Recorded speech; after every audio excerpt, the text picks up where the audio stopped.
Hello' everyone, আজি লৈ আহিছোঁ সহজকৈ বনোৱা এটা জিৰা চিকেন ৰেচিপি। এয়া মই নহৰু, আদা, বিলাহী, পিঁয়াজ আৰু জলকীয়াখিনি ৰেডি কৰি লৈছোঁ। তাৰপাছত গেছত কেৰাহীখন পাতি দিছোঁ। তাত অলপ তেল দি তাত পিঁয়াজখিনি ভাজি অলপ ৰঙচুৱা হোৱা যেন পাওঁতে তাত মই বিলাহীখিনিও দি দিছোঁ।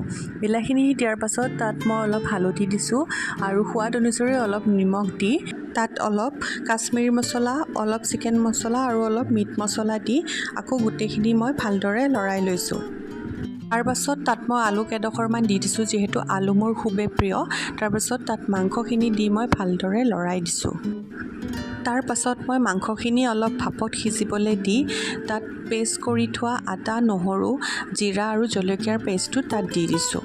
দি কিনে কিছু সময় লৰাই মই তাত অলপ জালুকৰ গুড়ি দি দিছোঁ। জালুকৰ গুড়ি দি যেতিয়া অলপ কালাৰটো আহিছে তাত মই পানী দি কিছু সময় লৰাইছোঁ।